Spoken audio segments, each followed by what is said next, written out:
Hang on. YouTube. And okay, we should be broadcasting. Okay, you're all set. Good. Thanks, Barbara. Yep. Good morning. Welcome morning. to the Friday, December 18th Board of Health meeting. Have this paragraph to read for our virtual meeting. Pursuant to Governor Baker's March 12th order suspending certain provisions of the open meeting law, General Law 30A, Section 18, and the governor's March 15th order imposing strict limitations on the number of people that may gather in one place, this meeting of the Southborough Board of Health will be conducted via remote participation to the greatest extent possible. Specific information and the general guidelines for remote participation by members of the public and or parties with the right and or requirement to attend this meeting can be found at the Town of Southborough website. For this meeting, members of the public who wish to watch and participate in the meeting may do so by following the manner, by finding the meeting at Southborough website, remote meetings. Actually, I think it says virtual meetings. No in-person attendance of members of the public will be permitted, but every effort will be made to ensure that the public can adequately access the proceedings in real time via technological means. In the event that we are unable to do so, despite best efforts, we will post on the Southborough website an audio and or video recording, transcript, and other comprehensive record of these proceedings as soon as possible after the meeting.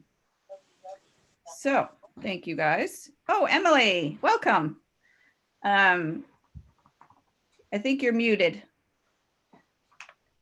So, Sorry, you I have was a- on the DPH call and it ran over, and then they were talking about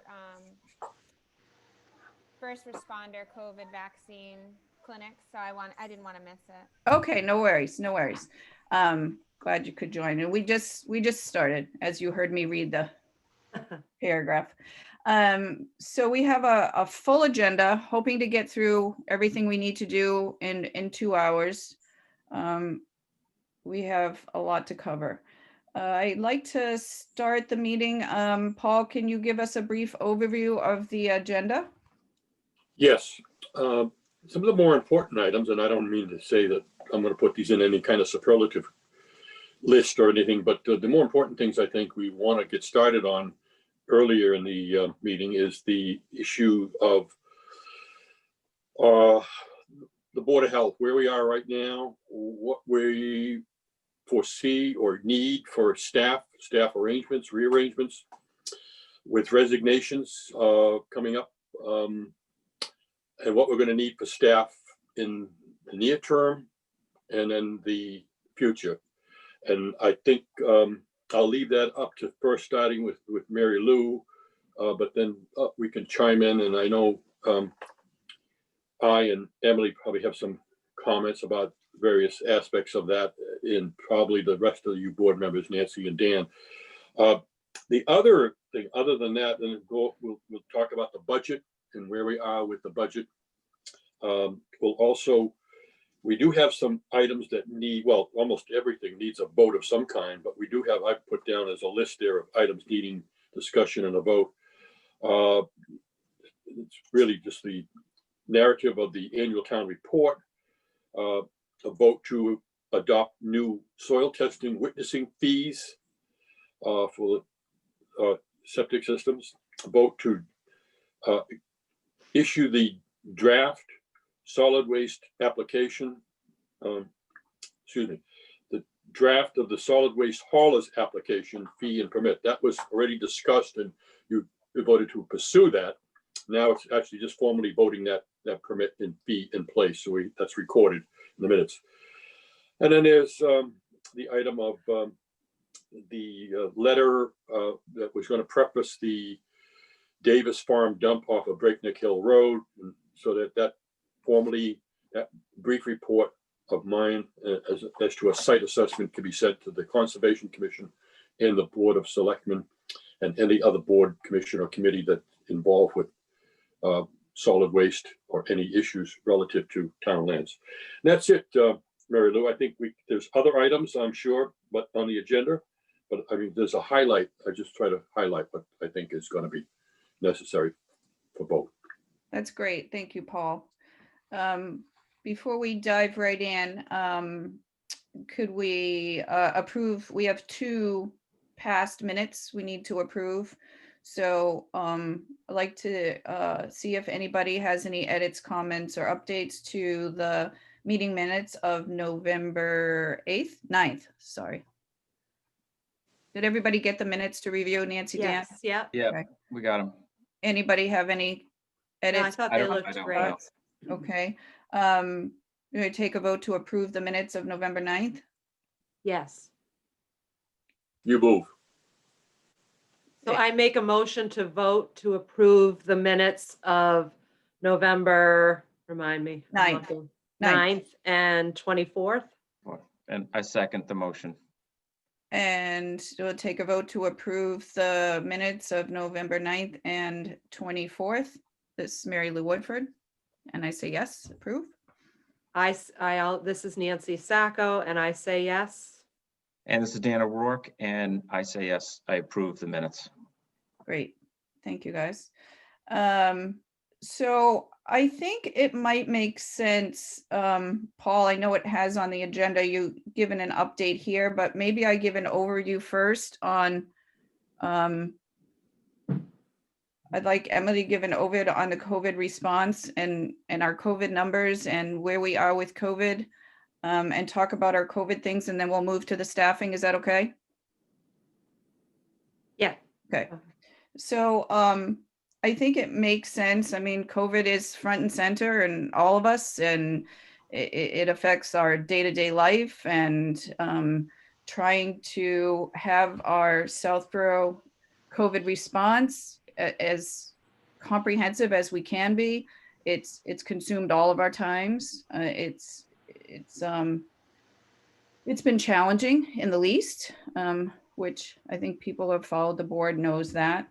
And so to start out, maybe Emily, you could give everybody a little update on where our numbers are, maybe any particular COVID concerns that you have for the town of Southborough. Yes, I'm getting called right now, so I just need a minute, okay? I'm sorry. Okay. Hey, Mary Lou, maybe if Emily's gonna be busy on the phone for a minute, maybe what we should do first, instead of getting into these 2 conversations, is let's knock off some of the low-hanging fruit. If there's anything that's not gonna require a long conversation that we need to vote on, like the haulers permit, anything else, environmental health services overview that requires a vote, maybe we should just get those off the agenda right away. Okay. And Okay. then Emily can take her time. All right. That's a good point. All right. So we'll jump down to, let's see, Paul, everybody has had the Davis Farm dumping report. We just need to take a vote that to approve it and send it to the Conservation Commission, the Board of Selectmen, and the Town Administrator. Is that correct? That is correct. And you asked me at one of the earlier meetings, I forgot which one it was, sometime in October, I think it was way back then, to put a preparatory letter accompanying that report, which Right. I did, and I sent it out to all of you. Just a Right. very brief of what it is, and giving a little bit of a history of what has happened with that site. So Okay. if you could approve one vote to basically approve the letter to go with the report, very brief report also, then we can be done with that. Okay. So I'd like to make a motion to vote to send the report that. Sorry, Paul- that's my, Just Just go on mute, mute. Amazon is here. I apologize. Just, for the bark. just go on mute, Nancy. just Go mute on your screen until he Okay. stops barking. I'd like to make a motion to vote to send that report to Conservation Board of Selectmen and the Town Administrator. I second the motion. So I third the motion. great. So I'd like to make a vote. Mary Lou Woodford, I'd like to take a vote. I vote yes to send that report to Conservation Commission, Board of Selectmen, and Town Administrator. And this is Dan O'Rourke, and I vote yes to send that report to the Conservation Commission, Board of Selectmen, and Town Administrator. And this is Nancy Sacco, and I vote yes to send the report to the selectmen, the town administrator, and Conservation Commission. Great, so all in favor. That's great. So that's done. Environmental Health Services overview. Paul, do you want to give that? Is that a fairly short report? Services. I'm not, I can't see that on my agenda. What happened? Is that something I put on there? Well, did you have the revised agenda? I never printed it out, so I'm looking at Okay. some. It says environmental services overview, review of inspectional services, and then vote to adopt the revised soil testing witness fees. Oh, yeah. Okay, soil testing witnessing fee. I sent that, I think, to all of you. I've had myself and Dennis go over it, review it. In essence, what it is, what we're doing is staying the fee for new construction, so is $475 per lot. We're going to require that the engineers submit a sketch plan of the site first and where they hope to do the testing, so we have an idea whether we're not out there hunting and pecking as to where are they. Sometimes we have to follow the tracks of the excavator to get into the woods and so forth. They to send also information on that sketch plan of tributaries, water bodies, wetlands, and so forth, with also the setback distances, so we know where we are, and we're not testing in an area that then really cannot be used for the plan later on. Sometimes I have so all those setbacks are going to be put on the plan ahead of time. We're going to require, as part of the Title V code, 2 perk tests to be conducted and witnessed.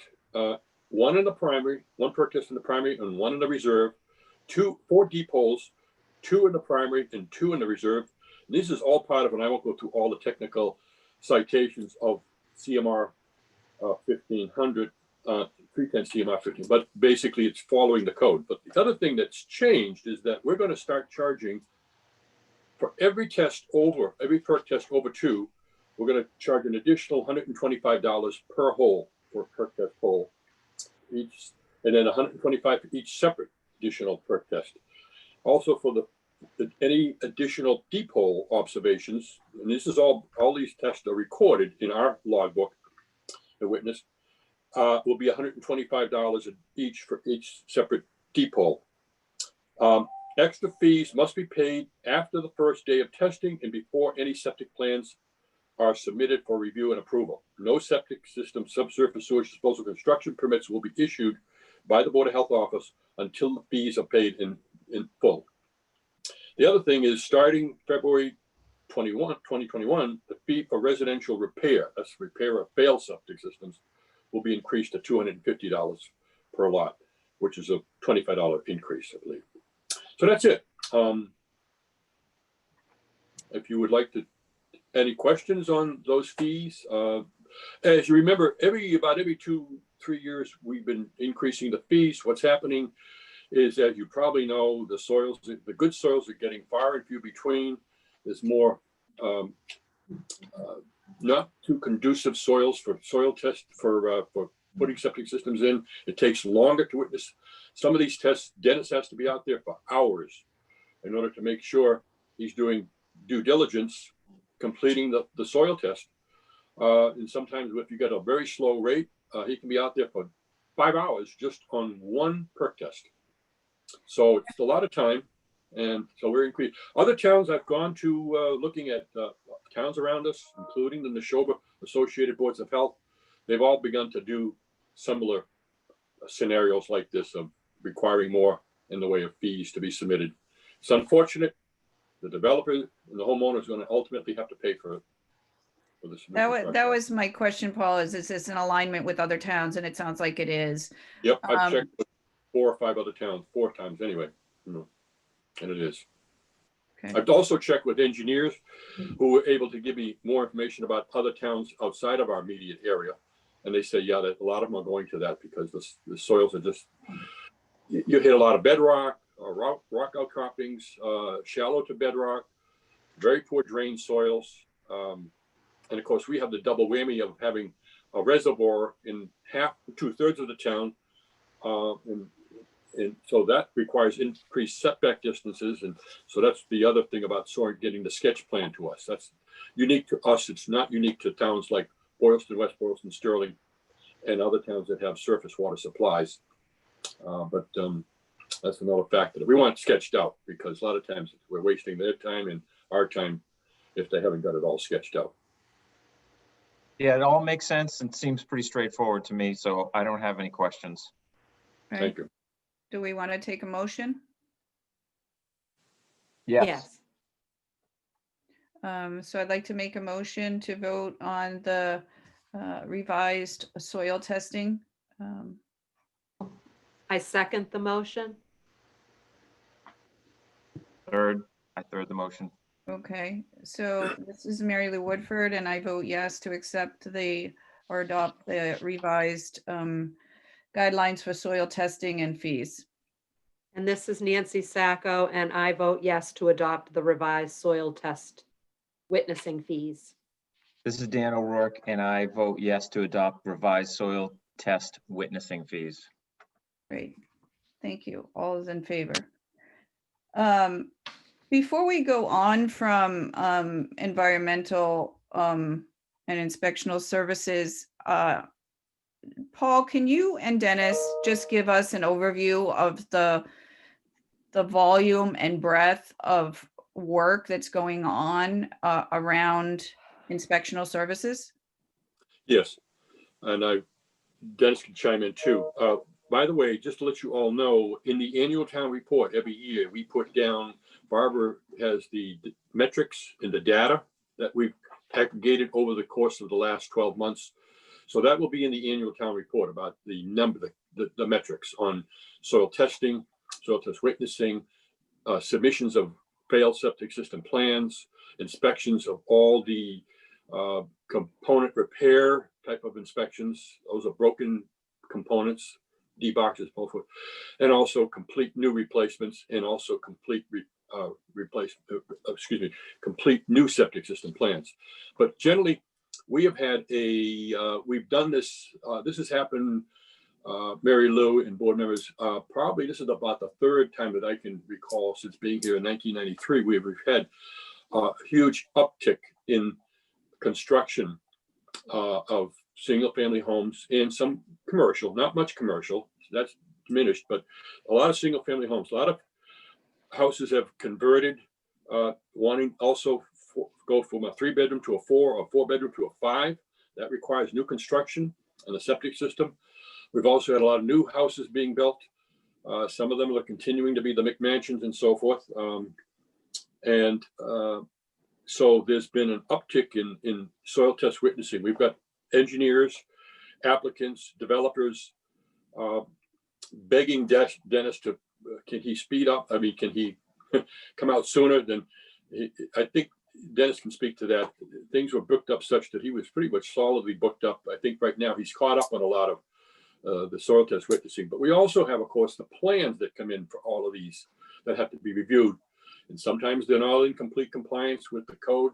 Nowadays, a lot of the engineers are using what is called alternative innovative systems. These are new, as one of the board members used to call them, newfangled systems. They are a little bit different than the normal straightforward code. The innovative systems that allow for shallower depths to water table, allow for scrunching sometimes the systems. They require a lot more review and technical review on the part of Dennis's part to make sure, because these are systems that have been approved by DEP, but they're new to us and they're new to the installers. We're getting used to some of them, like the geotech systems. By the way, all of these, I would love to have members of the board, if they want to come out and look at any of these that are going in installation. We send all the photos of all the systems as they're being inspected during the whole inspection process to Barbara. She logs them in, so they're all made available and can be sent out if somebody wants to share the not only the soil test documents but also the photos. But I don't know if Dennis wants to add anything to the increased amount of activity going on, but there is a lot. And Yeah, just to update the board. I was out, my calendar was out for soil testing probably since June, 6 to 8 to 10 weeks, which is quite a bit. I am now, I think the last date that I just did was sometime mid-January, so that's actually a slowdown. I do have a couple of days coming up where I won't be doing soil testing, Christmas week or whatever. But most everything's been taken care of. Hopefully it'll slow down for the rest of the winter, and then I can get kept caught up on food inspections and what have you. But yes, it's been a very, very busy year, and the new policy that Paul wrote will definitely help, because that does take a lot of time when you go searching for holes rather than being led to them, if that makes any sense to you. But yes, and I see it getting busy again next spring and summer, talking to the engineers and the builders. The other thing that will be coming online, I think you'll see in Southborough, I now see in Boylston, are condos. People are converting to condos, and I've just gotten a couple more plans of maybe single-family lots that they're putting duplex condominiums on. So I think that's the new wave of building, is the builders can get 2 units of housing on one lot. So rather than selling one house for $1 million, they can sell 2 houses for $750,000 and increase their bottom line by $500,000. And I think these are coming down the line. So that's it out there for soil testing and building. Thanks, Dennis. I think to Dan's point, we checking off, how about the hauler's license? That's pretty straightforward. Paul, can you Yes. explain that? Yeah, very quickly. Barbara has worked with me on that and done a marvelous job of putting together that permit requirement, thanks to Sam Stivers, putting us in touch with Westboro. I talked to Steve Bakari over there in Westboro. He gave us what they do over there. So we'll be issuing that permit. It was tentatively approved draft-wise, but now we want formally a vote to be taken on that. It's already been sent out to, what we found is the major hauler for trash for single-family homes is really Harvey, E.L. Harvey from Westboro, Hopkinton, right on the line there.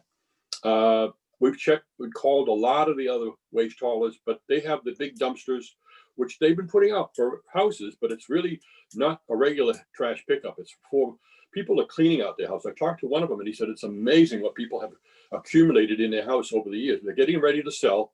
And so they have so much stuff. They call these other waste haulers, but I don't think, in talking with John Butler and Sam, that's what they want collected, because that's a one-shot deal. It's not a regular sort of thing. And that stuff goes to various vendors that sort it out. There's a lot of junk in there that people are getting rid of. But that's not what we're going to be. This permit is for. We're not going to be inventorying those. But so far we have no trouble at all. The ones we have called with issuing that permit and paying the $300 fee, and then giving us the tonnage. They can get it either by tonnage or volume cubic yards, whichever way we want it, or both, on a quarterly basis, for lack of anything else, but they could do it any which way we want, monthly or quarterly or yearly. So I said quarterly. So Dan Dan and Nancy, do you remember, this is all related because our transfer station is up for renewal in a few years, and we don't have an idea of how much volume is, when you start to negotiate, because a lot of people have independent haulers. Right. So this was, licensing the haulers and then asking them to report the tonnage, so we know overall town-wise, what kind of volume we're talking about, in case someone who has a hauler now decides to bring their recyclables and trash to the transfer station. Do you guys have any questions on that? No, I don't have any questions. Okay, so I'd like to make a motion to take a vote to accept the hauler licensing and fees. I second the motion to I accept third the the hauler. motion. Right, and so I'd like to take a vote. Mary Lou Woodford, I vote yes to accept the proposed hauling license and fees. And this is Nancy Sacco. I accept the motion to accept the haulers No, you're voting. voting. Oh my God. Haulers fees. So you vote yes? Yes. And this is Dan O'Rourke. I vote yes to accept the hauler license and fees. Great, we're all in favor.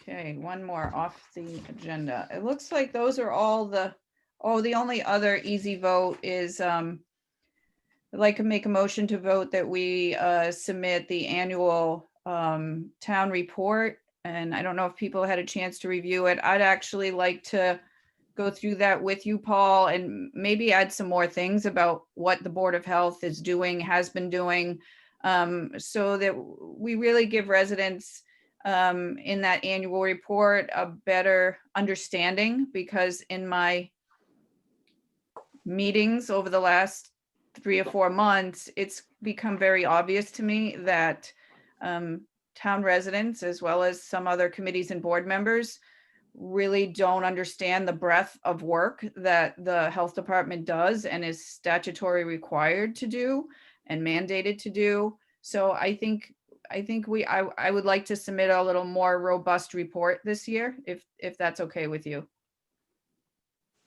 I would agree to tweak it and add more of what we do to the annual report. So then we're not going to vote on it now then. Right, Right. so Paul, when is that due? End of December, end of the month. Right. End the End December. of December? Yeah. I have to submit it to Lori by the end of the month. Yep. Okay, so we need to take a vote on the final report that goes. So I guess we all agree that we should do that. And then if everybody can, we'll send it out and everyone can review it and agree to send it. I don't know how to do that. Well, we'd probably have to have another meeting to approve Yeah. it. I agree So- with Dan. We could just have a very brief meeting like we did when we had to approve the per diem nurses, just a very quick log on, make Yeah. a vote. Okay, And you're looking at, time frame probably the 28th, 29th, 30th. So Right. not next week, but the week after, Monday, Tuesday, Wednesday for a meeting, Correct. if we can Okay. get that in.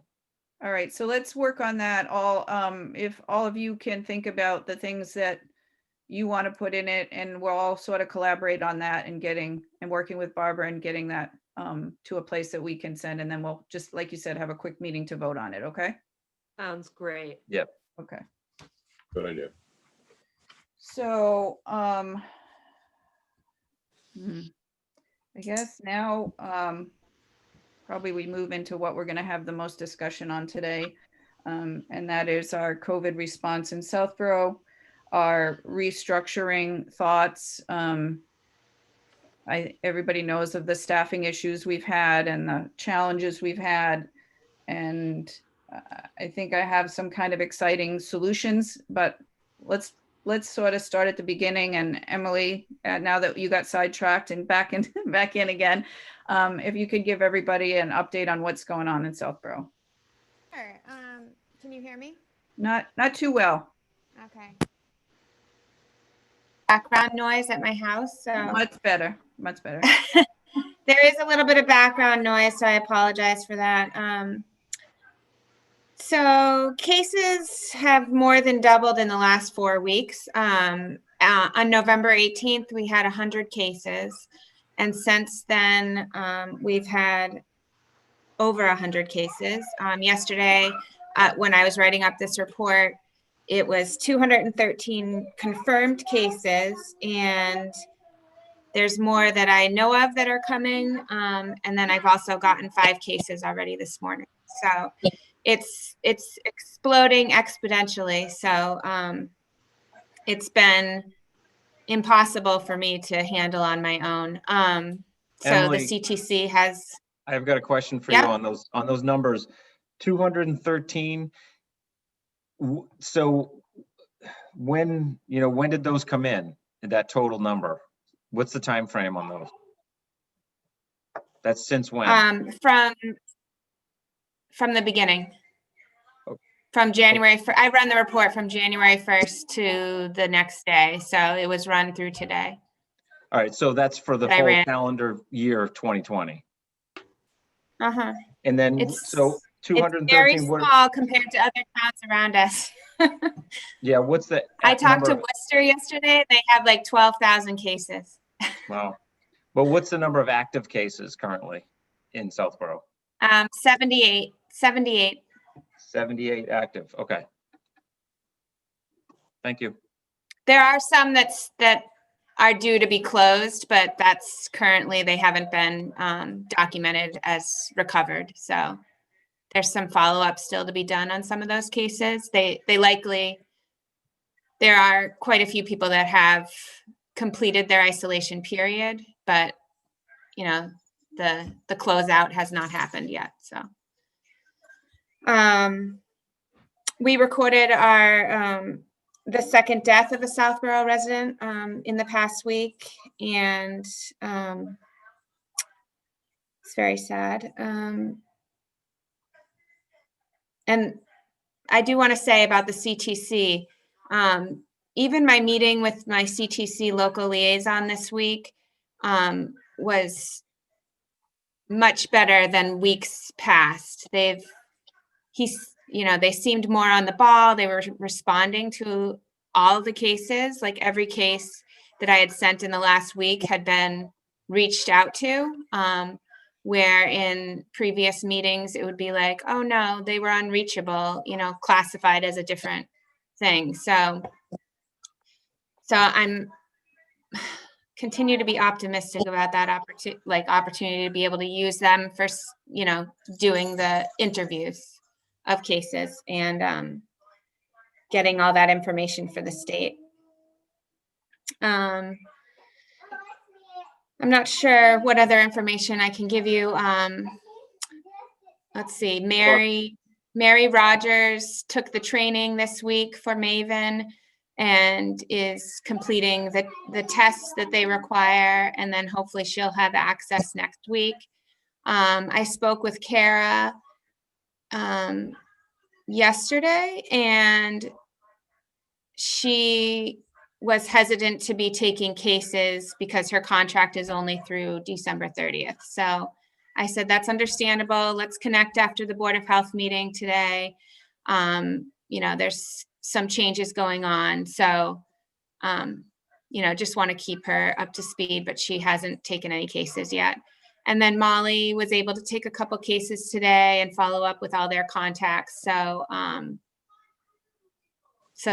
that's good. She wants to be more involved, but it's limited capacity. So. And Emily, why is Kara's contract only through December 31st? I thought we all agreed to make it. That's what she told me when I talked to her. So I never saw any of the contracts. So I was just going off what she said. So.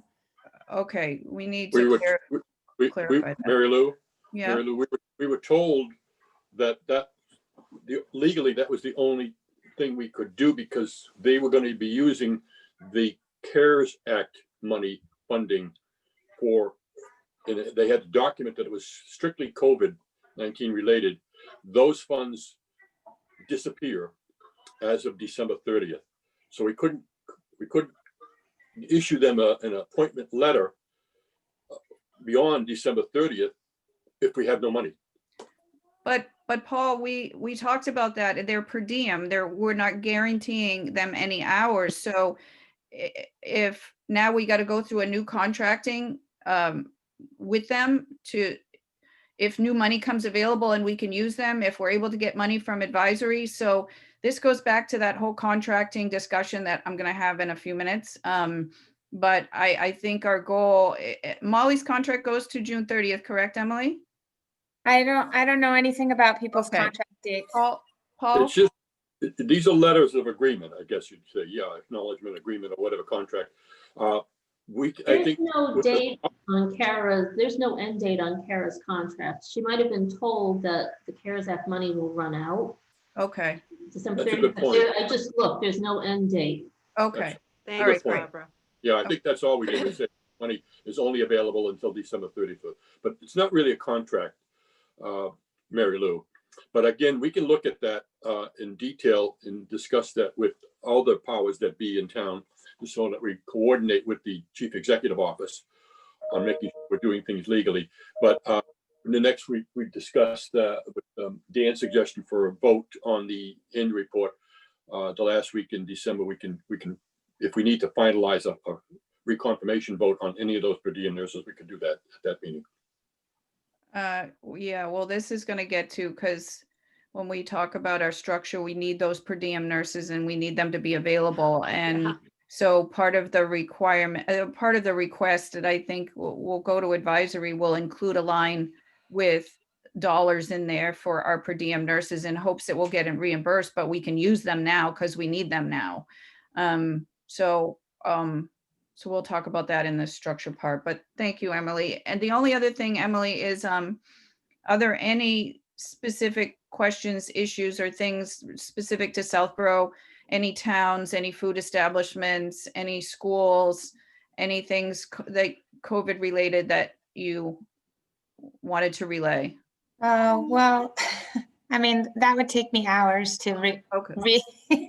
report on the amount of guidance and advisory that I do with the schools and with the businesses. I'm very thankful that the private schools in town did go remote for the remainder of the year, starting Thanksgiving week, because with the surge that happened, we didn't have to deal with any investigations at those schools. But there was some consultation still with them, regarding, a lot of the changes that are happening with quarantining and close contacts. So, and then their plans for, re-entry in January. So it's still there, and it still takes a lot of time to be, fielding all those questions and concerns of businesses and the other schools in town. And then, of course, with the uptick of numbers, both in Southborough and Northborough, the public schools have taken a hit, but the school nurses have been helping a lot. They've been staying up to speed with the changes in the quarantine. The school committee did discuss on Wednesday night changing their protocol for quarantining. They had been having a strict 2-week. I didn't attend the meeting, so I don't know what the determination was, but it was to be more aligned with what Massachusetts and the CDC are recommending for quarantining protocols. So a lot of moving pieces with a lot of different people, and local businesses are supposed to be reporting any positive cases in their facilities or in their businesses. So lots of things come up with that. Employees reporting that businesses aren't doing the right thing, or businesses that are doing the right thing but then need support figuring out how long people have to be out, how long their business needs to be shut down. And every case, of course, is unique. So the circumstances. So Mary Lou, Thanks if I for could that. ask- Sorry, Paul. If I could ask Emily a question through you, is there anything, Emily, that you can express to the board about clusters in Southborough? Is there anything that really pops out, like, for instance, any religious institutions or schools or places of assembly? Not that we don't have any, we have a few gyms. Is there anything that pops out that you know of? So actually today on the DPH call, they do every morning from 9 to 10. Every Friday morning, 9 to 10. Katie Brown, the state epidemiologist, did a presentation on clusters. We have had a couple businesses that had a couple cases in town. To qualify as a cluster, it really is only 2 unique cases, like from different households. So, but then in some circumstances, it ends up being a number of employees because that are close contacts because, you know, just how the business is set up or how their layout is, whatever it is. So, no real surprises or Thank you. anything like that. You know, it's this virus spreads in places where people don't wear masks. So households, very often it'll go through households, but not every household. You know, sometimes only one person in a household may be sick, but. Thanks, Emily. I think sometimes people don't realize it's not just calling individuals with a positive case and then tracing who they came in contact with. It's phone calls from businesses that are concerned about their employees. It's a business, as you said, mandated to call you if they have a positive case, but then that positive case lives in another town. So then you have to communicate with the people that are at that business that live in town and those that don't live in town and enter the information and share that with the other towns. So there's a lot more involved when there's a business that involves an exposure. Some of the things that I'm hoping as we restructure and if we're in agreement to move forward in this direction is that we can put together a stronger communication plan for our Southborough residents, our businesses, and our doctors in town, and figuring out a communication that might work to keep them informed, because they're busy running their business and taking care of their patients and trying to keep their businesses afloat. And if we can give them the information about the changes in quarantine, the changes in isolations, and the changes in how they need to manage their employees, I think it would be a great service to our residents and our businesses that try to conduct business in town. It's just been impossible to try to do that with the current structure we have, but I'm hoping that we can move in that direction, and that might help with the phone calls. Another thought that I had related to phone calls and communications, and I wanted to get your feedback on this, is that, you know, phone calls come into the health department and Barbara's not there all the time. Dennis isn't, and Paul aren't there all the time. And so Barbara has to pick them up and then triage them to the appropriate person, whether it's a COVID related or inspection related. And I would like to propose that we get a separate phone number that's just for, or I don't know if the phone system will allow us to have a separate mailbox. I don't really know how that works, but a way to triage the COVID related calls so that anyone can go in and pick them up, whoever's covering those calls, if it's one of the per diem nurses, if it's the director, if it's, you know, whoever. And that way we can answer COVID related calls more efficiently. As Barbara said, it might be a call about, I'm thinking about selling my house and I need to get a plan for this. Well, that can wait till Monday.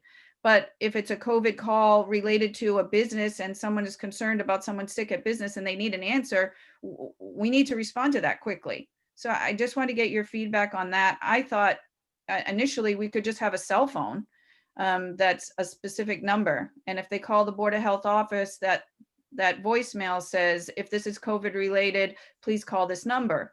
If there's a way to get a separate mailbox, the voice message says, if this is a COVID related call, press 2. I don't know what, but having a separate way to manage these calls, and what do you guys think about that? Well, Who's so gonna be holding this cell phone though? Then somebody's. Yeah.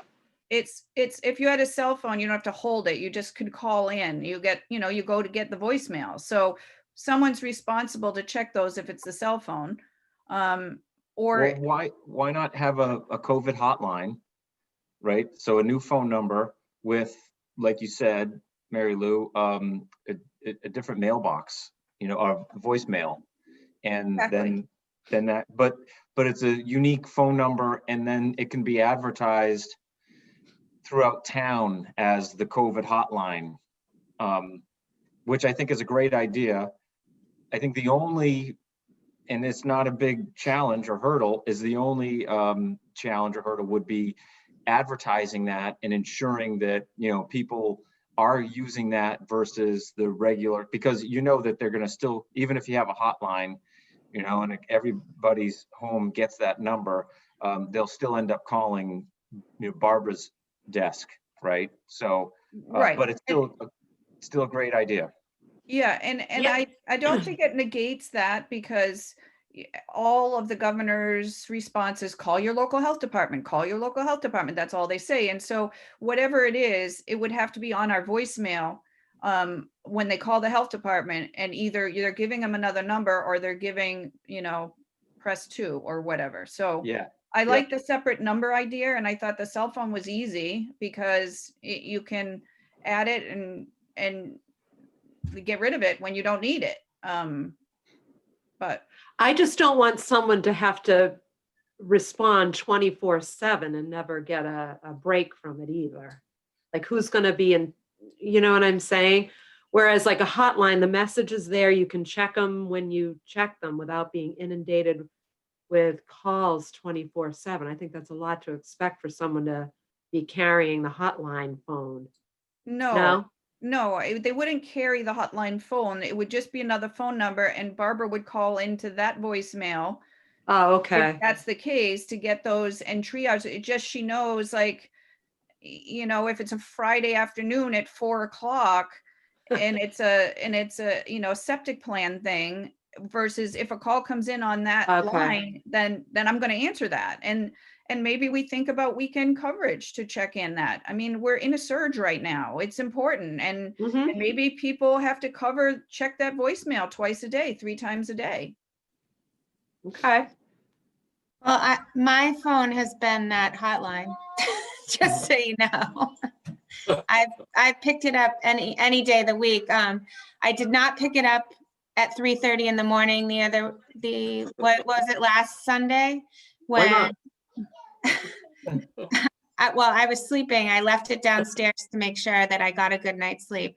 But when I got up at 7 a.m. and went and checked my messages, it was the police dispatch asking me to investigate produce that was on a roadway. So I was like, We've had that before. The Yeah, infamous I've gotten those watermelon. calls myself and had to call Paul at some ungodly hour. yeah. So that went straight to Paul and Mary Lou. So This is another example that residents have no idea what we are mandated to do, but sorry about that. I'm glad you left it downstairs. Not food inspection. So I don't know anything about food inspection, really. Well, I think that's evidence where, Mary Lou's suggestion is important, because you shouldn't really be, whether that call had been a COVID call or whatever, produce on a pickup truck somewhere.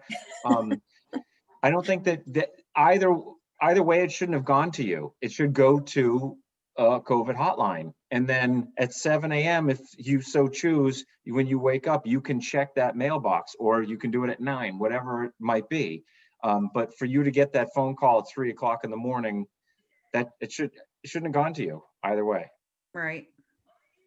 Well, and I need to add, in regards to logistics of having another phone line, probably a cell phone is a better idea at this point, because there's no town technology officer. So the technology officer is the person who runs the phones and sets up mailboxes and stuff like that. We don't have Tom anymore? No. No. He left. He resigned. He left. So Cell phone it is then, apparently. all Okay. right. So we'll work on seeing how we can make that happen, and then it's putting that communication piece together. I do have 2 cell phones in my office that are supposed to be going to the per diem nurses. Right. Okay. But we have those roadway signs. There's one on the road to the town hall across from St. Mark's, and they put them at the traffic lights sometimes too. Right. And it says, do your part, wear a mask, we're in this together. Well, that's one of the places where you could put that hotline number. Also at the town transfer station, there's one of those. So that's where you'd put that number. You'd put it on our website, right? You'd Right. also put it on the main mailbox for the health department. Right. But on the main mailbox, they can just hit 2, and that would transfer them to that voicemail. Yeah, I think it's the logistics part and then who's gonna respond to those. And, we have to have that Yeah, that's structure my in place. biggest question. Right, before we put it in place. So Yeah. hopefully in the next hour, we're gonna get to that and try to figure that part out. But yeah, that was just that just came to mind when I was talking about that. So, I'll be in the office on Monday. I can check out what numbers the phone numbers are. Maybe they're like some good combination of numbers. So okay. we can look at that. All right, awesome. I'm gonna switch to the budget first before we get into this other, because it kind of hinges on our next steps. So our current 21 budget, we're progressing as we planned on budget with the help of some CARES Act money and some FEMA money. But Paul's been working more than his budgeted amount. Emily's been working more than her budgeted amount. And now we have per diem nurses that are more than a budgeted amount. So trying to figure out our next steps going forward, we had to know what do we have available. Emily is going to be resigning and Paul's going to be resigning. But Paul's going to stay on as an independent contractor so that he can help fill those challenges that we have in inspections. Because as Dennis said, there's points that he's been out 6, 8, 10 weeks. And so if Paul can help to decrease that timeline going forward, that would be awesome. As well as if we are able to move forward with our new public health director, interim and so forth. Paul's an invaluable resource, which we all know. And so it would give him the ability to help with that as well. So looking at what is left in Paul's line and then what's in Emily's line is going to depend on the date of that. And then we move forward. I think from what I can tell, we can pull together maybe about $17,000 that might be freed up to be able to go towards a new health director. I just wanted to point out, to Emily's point, that Faye and St. Mark's are going to be coming back.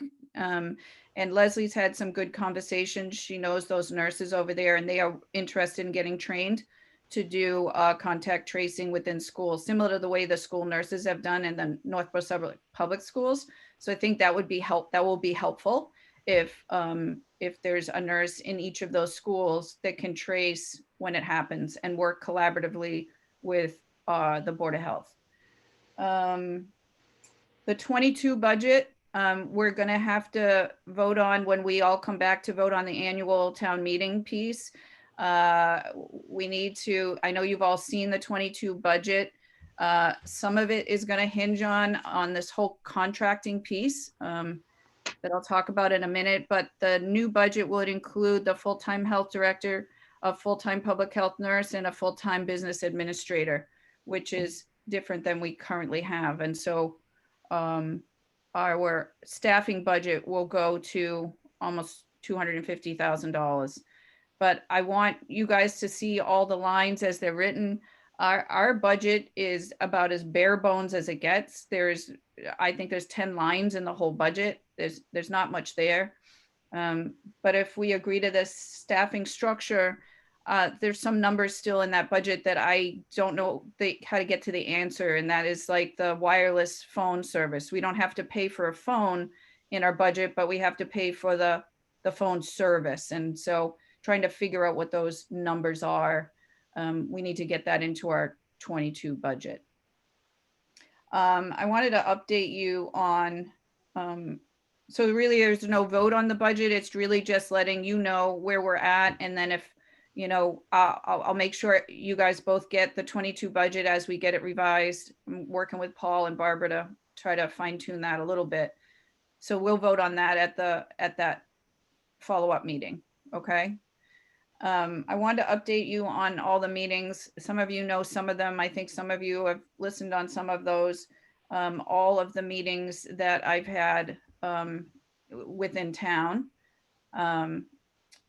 And I've met with advisory to ask for additional funds to hire a new health director. And advisory has basically, they were upset that we weren't submitting our COVID vaccine application for the town of Southborough. And so they will review our financial needs if they know that we're submitting that application.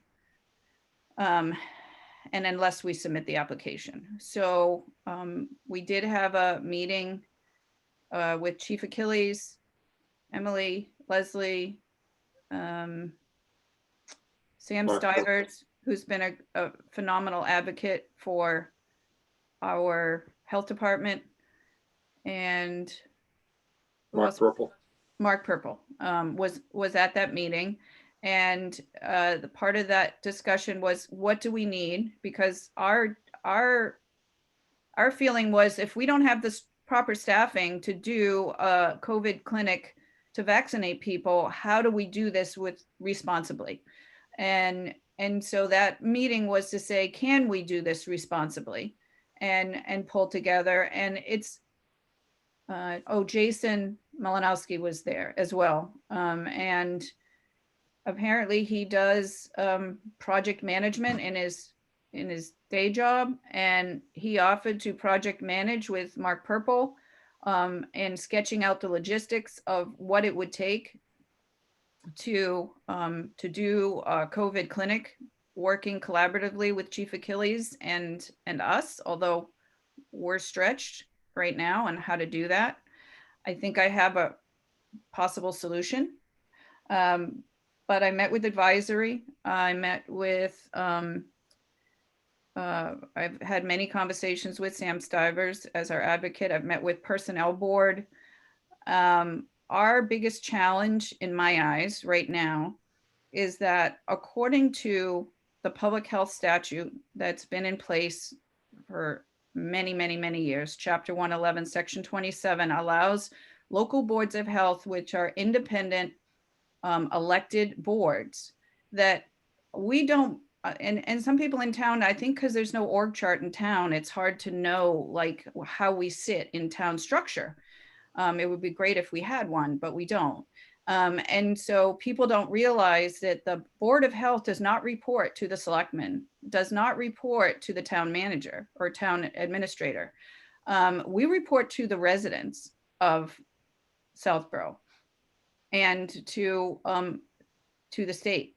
And so in that statute, it gives us the ability to contract for all positions needed and develop salaries of what's needed to conduct the public health business. But somehow this year, Paul's always had a contract. And somehow this year, if you guys remember, it was like in the nth hour in June, the end of June, and Paul's contract was ending in the end of June. Aldro Cipriano Town Council gave us an opinion that said things had changed and we can no longer contract. So I've spent the last 4 months talking to many legal experts in state government. Cheryl Sabara, who is a legal expert for the Mass Association of Health Boards, has assured me that no statute has changed. She doesn't understand why our town council would say that. And there's a legal handbook put out by the Mass Association of Health Boards that basically takes the statute and puts it in language for health departments to be able to utilize what's there. And in that handbook, it states very clearly and explicitly that the local boards of health have the authority, exclusive authority, it says, to hire, fire, and determine salaries of the appropriate people that are needed. So in my eyes, the future of our health department depends on getting that opinion either revised, revoked, something, because we're handcuffed to go forward. We are not required to use the salary administration plan if we're allowed to contract, and we can contract people at a market rate and get the people that we need to run the department, as long as we have the funds to do that. So I think, as you all know, I've been up countless nights trying to think outside the box. How do we manage this health department in a way? Paul is not a public health expert. He's an environmental health expert, and he's done a phenomenal job in Southborough for 27 years. But right now we need a public health expert to oversee all of the public health activities that are going on and manage the nurses.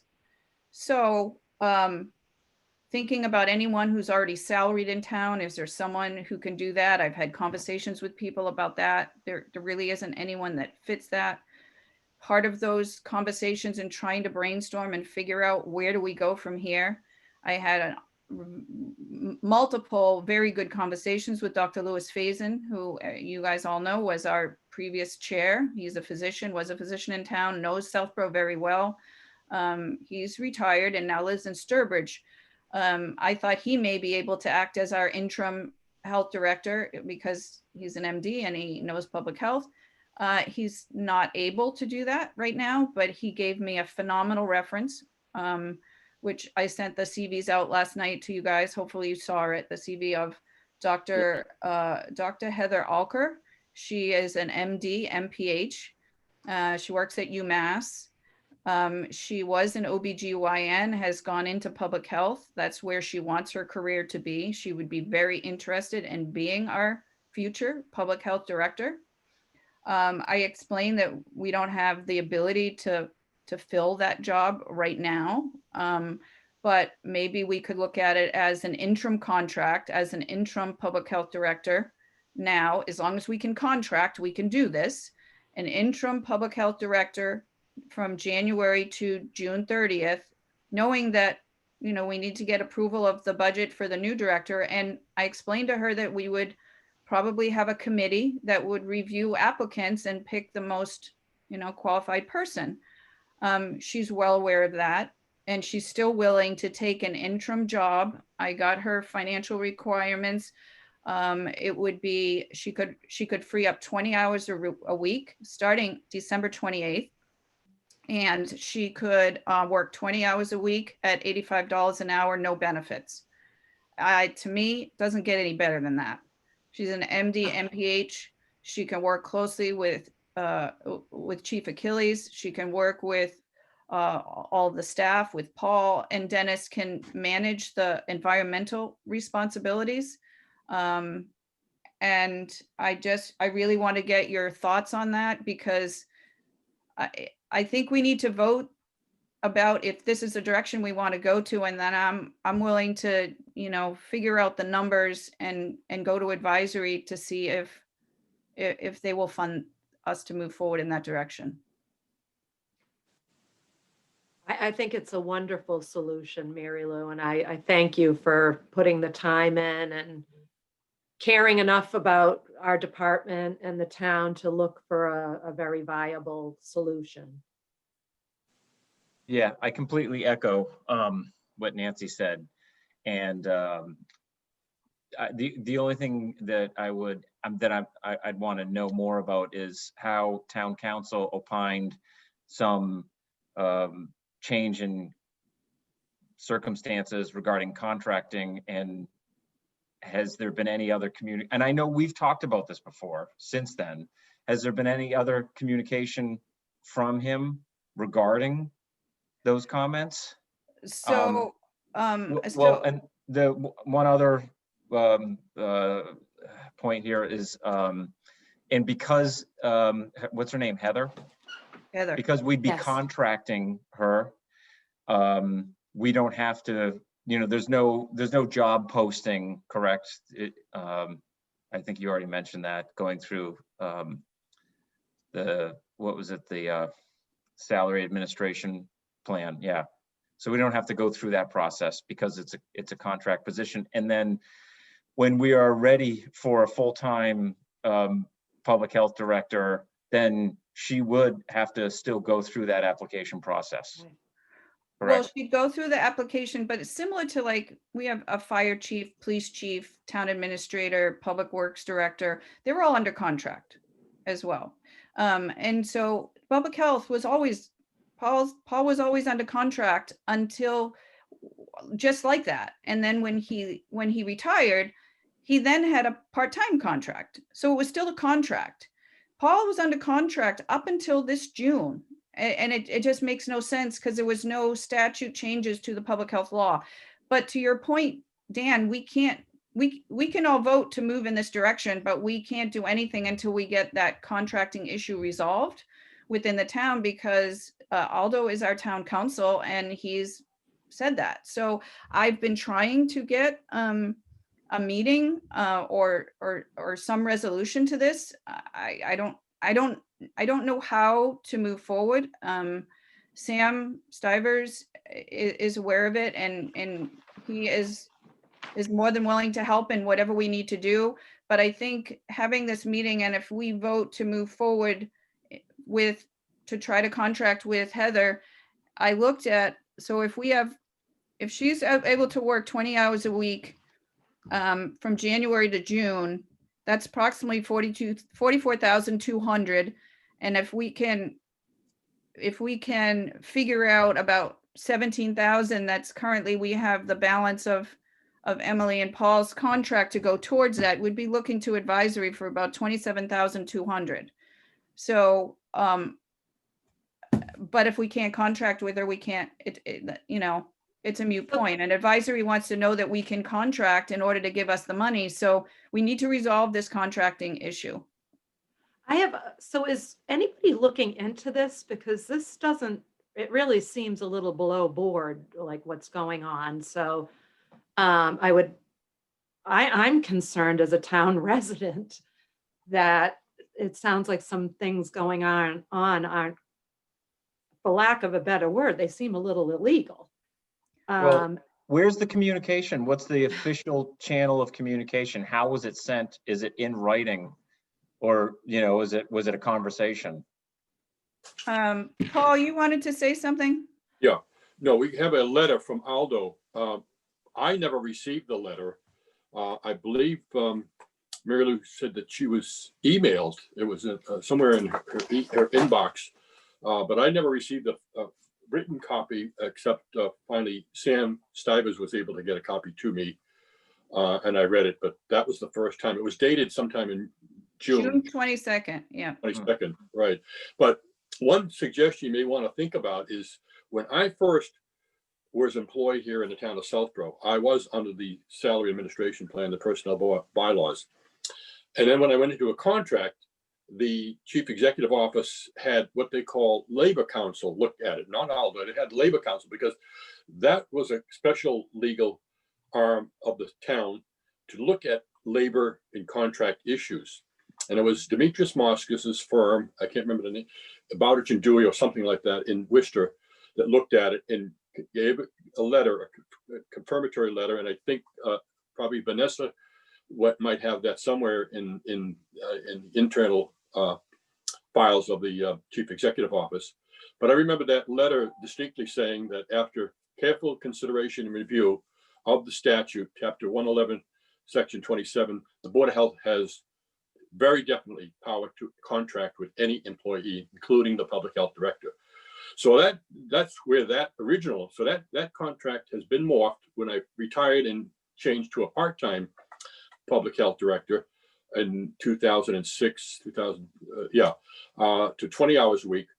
And I'm willing to basically suggest that maybe we could ask the chief executive office to, because they've used the special labor council for review of an acknowledgement letter when we received the notice from Aldo Cipriano, so that the board had to do something with both Dennis Costello and myself on June, because on June 30th, the bewitching hour, we were out of here. We had nothing to operate under. So we got what was expressed by the Labor Council that used an acknowledgement letter, which basically is a one-page contract, if you will. That just say that, yep, and all we did, we worded it, and Mary Lou signed it for me, and I signed mine, and then same for Dennis Costello. And I'm willing right now also to help with the finance part of it. I could step down immediately, right, in January 1st, and resign or whatever, or in January 15th, whatever, until we get something resolved, and reduce or maybe stay on as some sort of a limited interim from my 19 hours per week or 20 hours per week right now to 10 hours or 12 hours a week or 8 hours a week, whatever the board feels is appropriate, on some, maybe a per diem basis. And that would basically, what we'd do would be to modify the existing acknowledgement letter. So that I would get out of that, which that ends June 30th, 2022. So I think that would free up some money too, from now until then, to hire a person, a public health director, interim, or is that what? Right, it would be interim public health director, because it would be a temporary position. It would be a short-term contract. I guess my thought is that we're going to have a meeting 28, 29 to approve the Annual report. budget, the annual report, and maybe that short meeting may not be as short as we thought it would be. But I really, Emily and Paul are both resigning because it's what they personally, what's best for Southborough. But I'd hate for that to happen if we don't have the ability to contract and get the interim health director, the MD, MPH, that is able and willing to do that. So can I interject for a minute? So I'm confused. So the town, Mark Purple, who exactly is saying that if we don't order the vaccine, we're not going to get the money for the staff we need? Jason, Where is that coming from? Jason Malinowski. It was it was the advisory. Anybody can go on and listen to the advisory meeting. Nancy, the one you and I were on, we were supposed to be. I waited because we were supposed to be first, 2 and hours. after 2.5 Right. hours, Right, I and left. all of that. Well, then Right. finally they had a discussion, and that discussion was related to if we submit the application, then they will entertain the funding that we need. So, Well, that seems like extortion. well, It seems wrong. but It really does. It doesn't seem, I feel like somebody needs to. I know, but we're This at a doesn't seem right. we're at a point now where we have been able to move forward, working all together to be able to submit the application for the vaccine. As long as we have a partner, it may be a CVS, a Walgreens, it may be, there's discussions going on now with AFC. We have a relationship with, and Chief Achilles is talking to them, which we'll know more on in that end of the month meeting as well, because those are ongoing discussions. Leslie's helping, Emily's helping. Chief Achilles is taking the lead on and trying to, Which is wonderful. right, communicate with figuring out a partner. So I think we're moving in the direction to submit the application. We're in a much better place to submit that. And so, but Paul was just saying prior to the meeting, before we started, that, Paul, what did you say, that DPH was trying to take the first responders, that they were basically saying that you needed to have a minimum of 200. Maybe Emily could speak to this. Minimum of 200 first responders, but they were going to, so it could be like a regional district or a large city or a large town. You'd have to have at least 200 first responders, and then the state would basically administer that clinic. That's the next round. The first one is where the hospitals got the vaccine and nursing homes, but the second round coming up is the first responders. so I think what he's saying, Nancy, is that the police and fire first responders won't be reliant on the Southborough clinic. If we have a Right. Southborough clinic, it's going to be more probably March, April. Okay. And that would be for our most vulnerable citizens that weren't able to get it at work, weren't able to get it at their private doctors, similar to the flu clinic. Okay. So to figure out what that number is, we don't know yet. I mean, it's hard to come up with a number, but when you submit the application, you're submitting that you are willing to and able to do this. And so I think in our discussions, we the logistics that go into the clinic, which we talked about this meeting, Sure, yeah. all of the logistics that go into doing it. It's not just giving someone a shot in the arm. This is a 2-shot vaccine. It requires a lot of tracking, a lot of monitoring, a lot of data collection, and the data has to go into the system within 24 hours after you give the shot.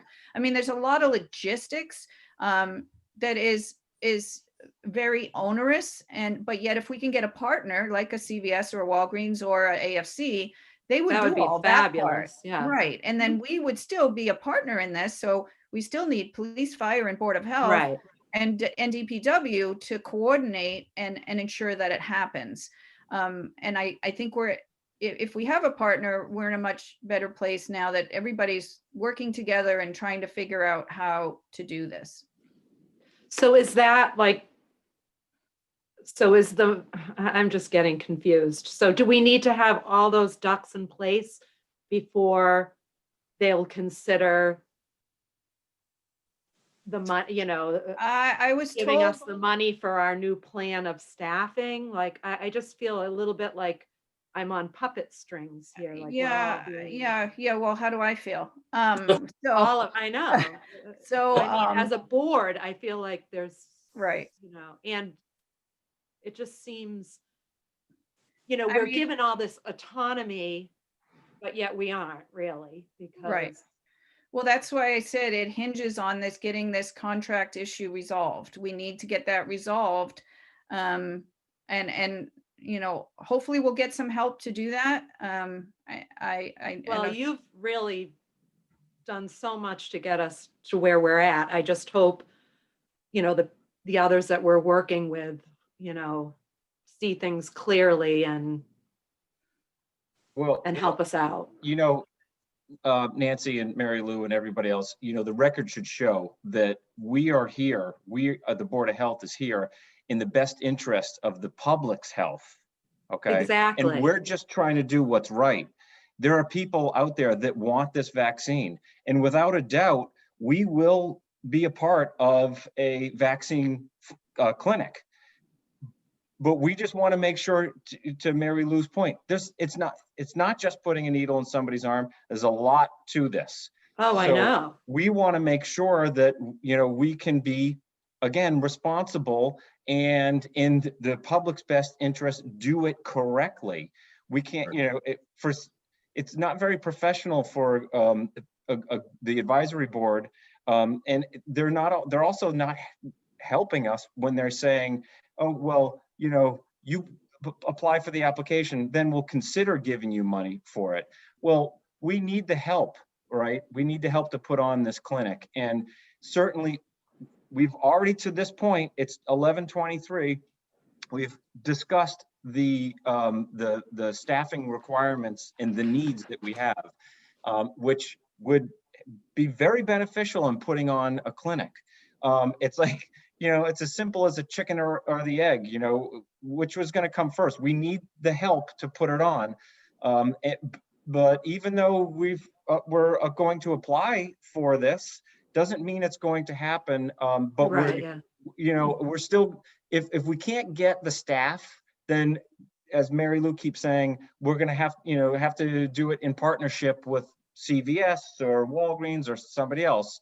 We're going to do our due diligence to make sure that this happens. But it would be nice if, the advisory board, if the town, the Board of Selectmen, everybody else, if their best interest was also to help us get this done.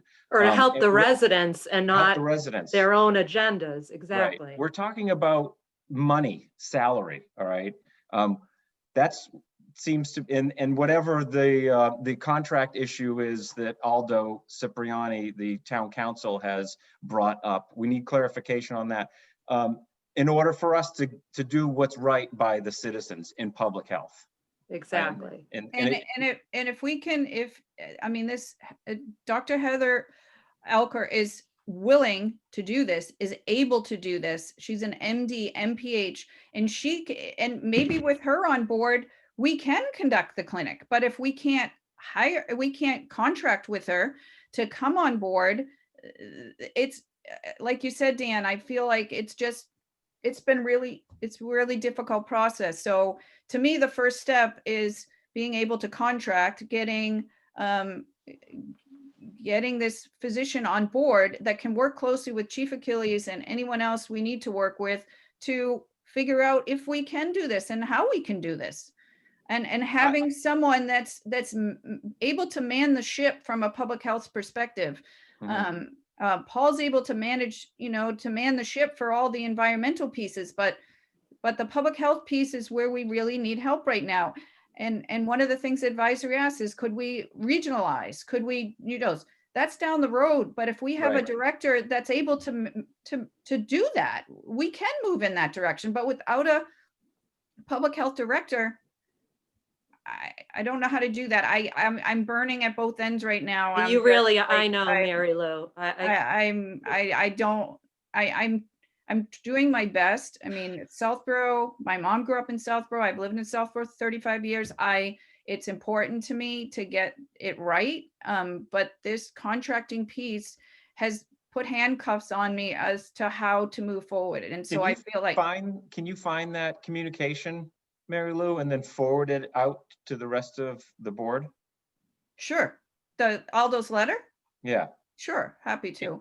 And then it's also, I'll send you the legal handbook from the Mass Association of Health Boards that clearly defines the roles, responsibilities, and the legal requirements of health departments. So I'm happy to, yeah, Paul's got it.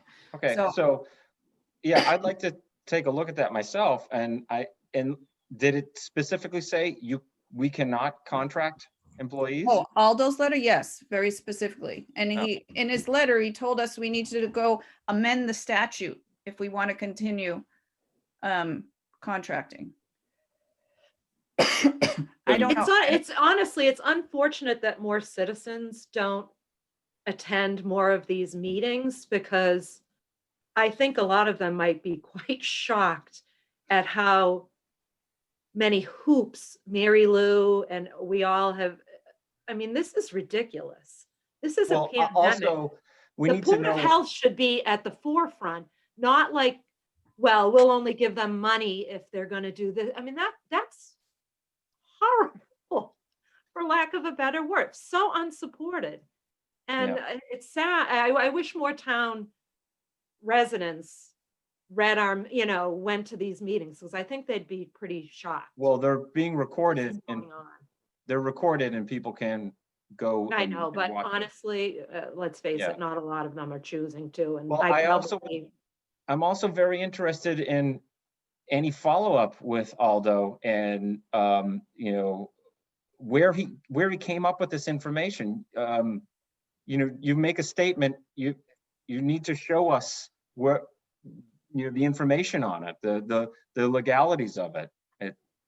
So that's why I want to look at the email myself. Right. And he doesn't cite any case law Right, yeah. at all in his opinion. And when I talked to the legal counsel at Mass Association of Health Boards, she said there's plenty of case law that will defend that your authority is to be able to contract. Like, I think the exact words are, let's see. And obviously this is illegal. I mean, this is a summary from legal advice from a legal committee at Mass Association of Health Boards, which is defining the statute. And it says, boards of health have exclusive authority, subject to any contrary provisions in a charter, which Southborough does not have a charter, to hire, fire, supervise, and establish contracts with officers, agents, and assistants they deem necessary to execute the health laws and regulations, General Law, Chapter 111 to Section 27. Yeah. Sorry, I just had a thought about that. And it's along the lines of us. Okay, so does Mark Purple, does the Board of Selectmen, do they know about town council's position or opinion? Sam Stivers knows, and he said he was going to talk to the selectmen about it. In my discussions back and forth with Mark Purple, he felt that this didn't need a legal debate back and forth, and that we should just use the sample contract. This was last night, the sample contract from the Mass Association of Health Boards. but that doesn't solve the problem in my eyes. I think that that legal opinion needs to be revoked or rescinded, because that's going to stay in our town records going forward. And so I feel it needs resolution. Even as we move forward to hire a nurse, we don't need to use the SAP. We can hire a nurse at market rate and get the nurse that's most appropriate, get the health director that's most appropriate. When you're under SAP, you're under the requirements of the salary administration plan. In other words, the benefits and all that. When you contract, as you like the police, fire, and the town administrator, there's all kinds of things in that contract that are, because it's outside of the SAP.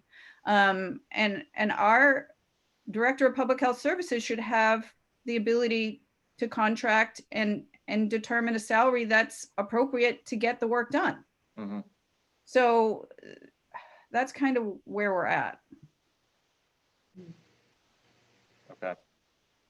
I'm at a loss of where to go, Dan. I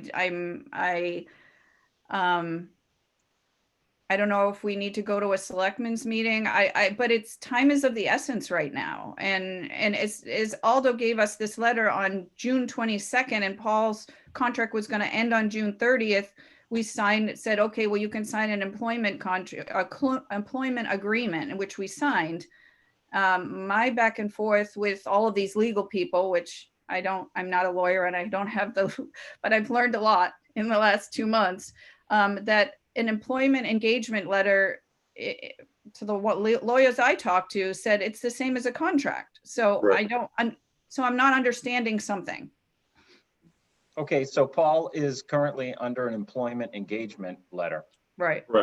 So why don't we just do that with Heather until A, we resolve the contracting opinion, and B, we're ready and prepared to hire a full-time public health director.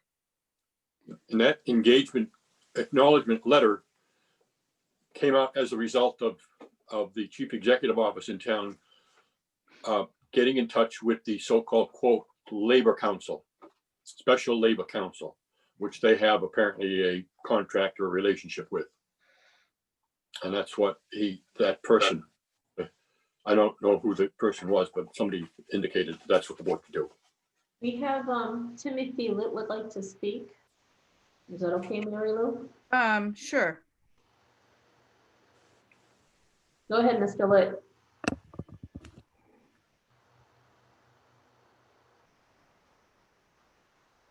Tim, we can't hear you. Now can you hear me? Yes.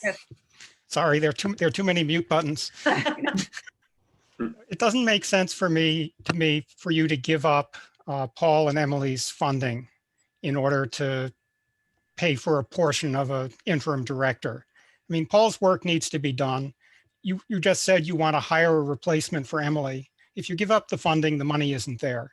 I mean, it seems to me if you need $45,000, ask for $45,000. I mean, going out of your way to minimize your requirements is sort of how you got into this hole in the first place. So, I think you need to be strong. I think you need to say, this is what we need. This is how we need to get going. And just don't be shy. Don't let them bully you into, getting less than what you need to keep those people alive. So, but Tim, are you saying, in addition, because that seems just specific to Paul and Emily and the current situation, but what we need to do is we need to extend an offer to Heather for the position of public health director. That one doesn't make a lot of sense to me, Dan. I believe I saw Aldo's letter a while back, and he quoted a change in the wording of a statute to say that your authority to contract had been revoked. And the only way to resolve that, I think, is to get lawyers talking to lawyers. So Mary Lou, if you have legal contact with the Association of Mass Boards of Health or whatever that is, I would say get Aldo to talk to those people and come up with, a plan of action and say, hey, again, this is time critical. We're dealing with things. So Tim, I'm sorry, I don't mean to sound annoyed, but no, it's Tim, frustrating all around. Tim, you're a great point. That's what I've been trying to do for the last couple weeks, is get a Zoom call with Aldo and the legal expert at Mass Association of Health Boards, which she has Cheryl Sabar is more than willing to get on a call. I've been trying to figure out how we have so many lawyers in town in Southborough. I'm like, is there some way to try to get this to that point? But I thank you for your opinion, Tim. I agree with you. I felt like when I went to advisory, I asked for the money for the 2 positions. They said they wouldn't fund a position, they would only fund temporary. So to fund this, sort of interim public health director as a separate contract, and then having the money to go forward for a nurse, Emily is not able to stay on. So if we're going to rehire for Emily, to your point, we need to keep the money, the balance of Emily's contract there in order to do that. Right. So I don't think you should give that up. I know, but I feel like I'm between a rock and a hard place, and I'm trying to, but to your point, by skimping is how we got in the hole we're in. So you're right. Yeah. As far as the lawyers go, there are 2. One is Labor Counsel. I think it's Tim Norris, and the other is Aldo, who's town council. And the protocol, as I understand it, and I've occasionally had to deal with town council through the technology committee. To talk to them officially, you need to go through Mark Purple, who's the gatekeeper for getting their attention. And once you do that, I haven't had trouble in getting a call back fairly quickly. Okay, so we submit a request to Mark Purple, which I think he sent me a legal request in my email last night. So I think it's a matter of us just submitting that request for legal counsel. As far as I know, that's okay. Okay. Since I'm not on any committee, the way I've done it is I go to the chairman of the committee and say, I need X to help you, and he goes to Mark, and Mark comes back, and off we go. I think that's a great idea, because I have no legal expertise of any kind, but just from what I'm hearing at these meetings and from Mary Lou, things just don't seem above board with a lot of what's going on here. I just don't understand. Well, as far as Paul's contract, I've been on the board for over 15 years. It's always an ordeal. I don't know why it has to be over the years. I mean, now we're heading into a different role and all of that. But even over the years, it's always been the most ridiculous thing, to going through hoops to get this thing done. I mean, my God, it's one person's contract. How freaking difficult can it be? Like, I just, I don't know. I have a lot of questions about how the town is being run right now. And I too have been here for 25 years and really don't like what I'm seeing lately.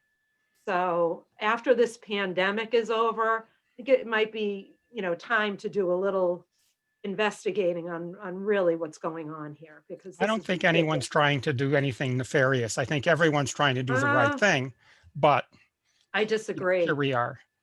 Yeah, so is everybody in agreement? Well, I'll complete as soon as we get off this call. I'll complete the legal request.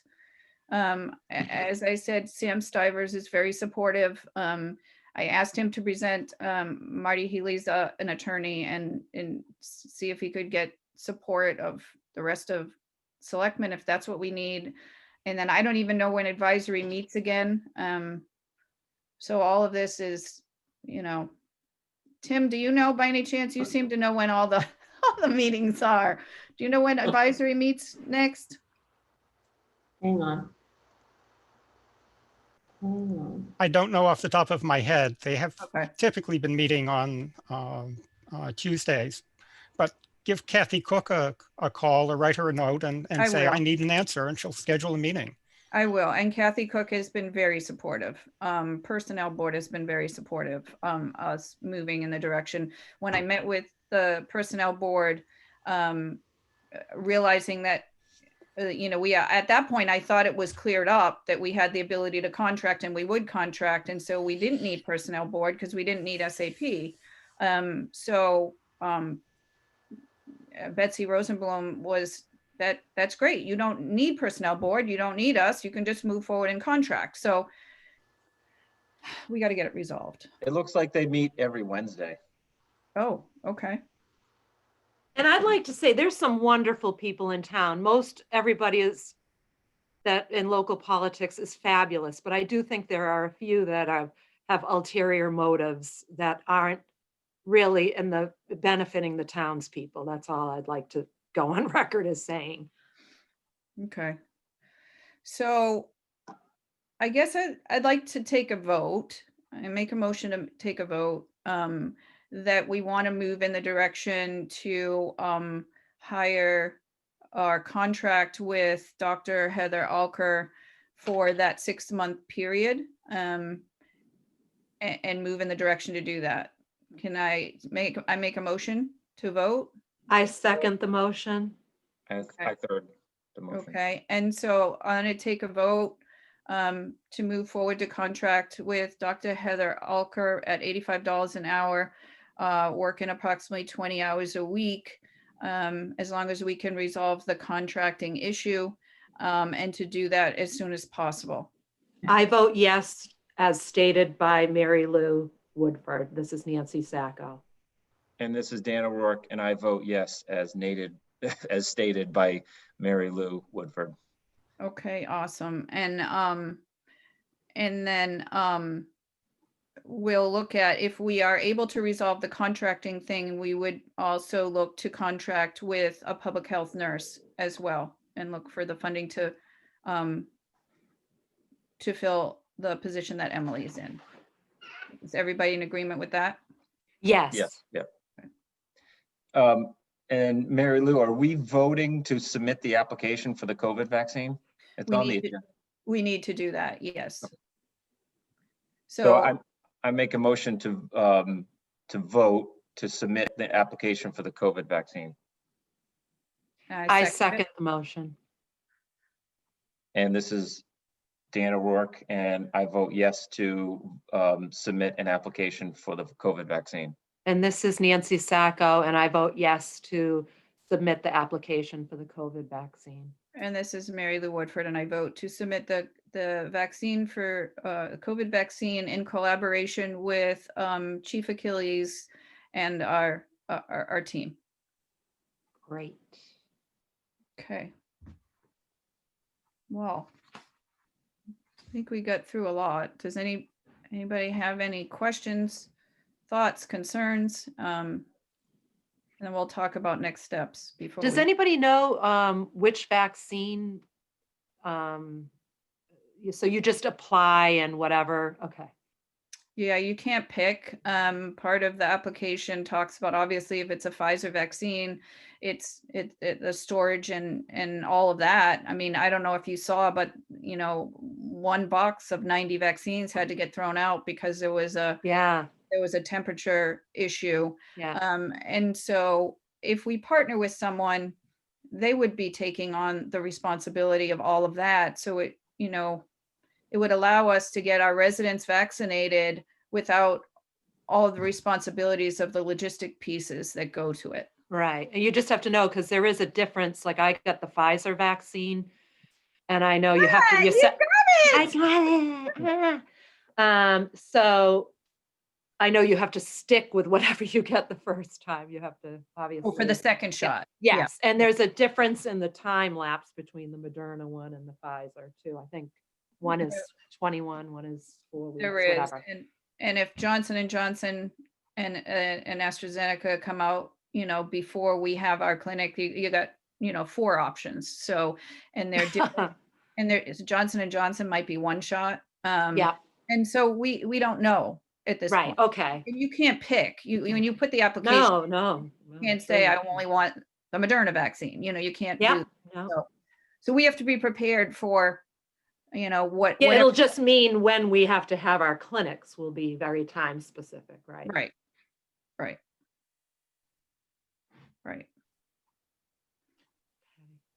Anybody have any thoughts, comments to add? So our next steps will be, I'll complete that application for our legal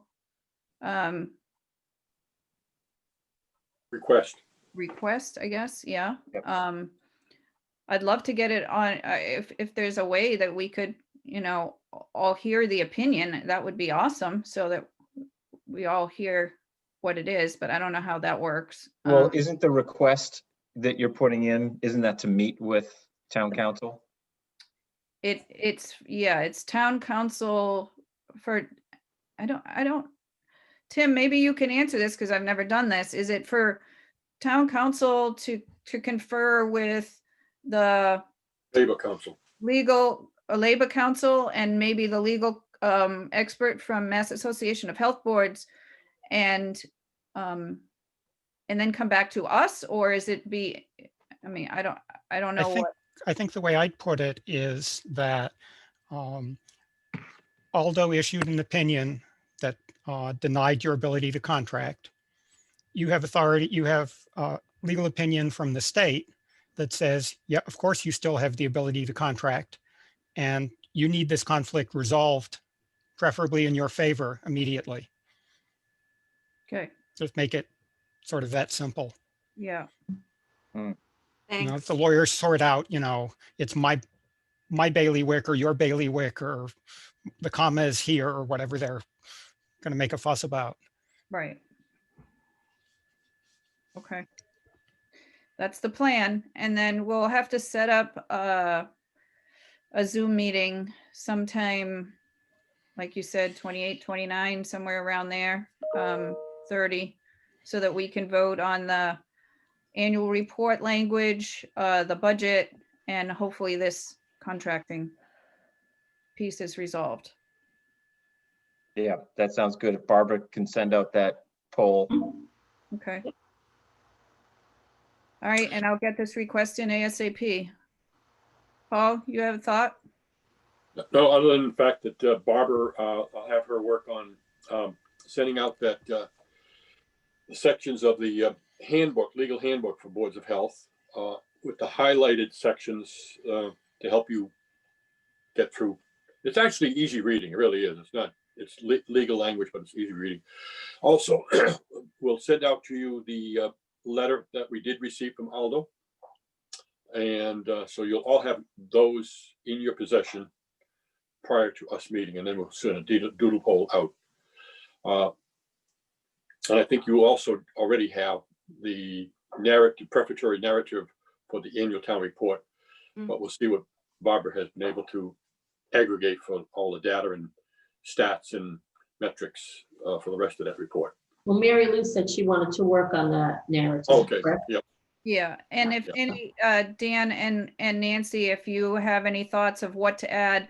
I mean, part of it is, I think that we do work sometimes, as I say to people, behind the scenes, and people don't know what we're doing until there's a crisis, and then it's like, why weren't you prepared? So think about the things that you think our residents really should know about what the health department is doing, and we'll put that in the annual report. Things that we've done over the last year that we want to report on in that meeting. So you guys think about things. Sorry, Paul.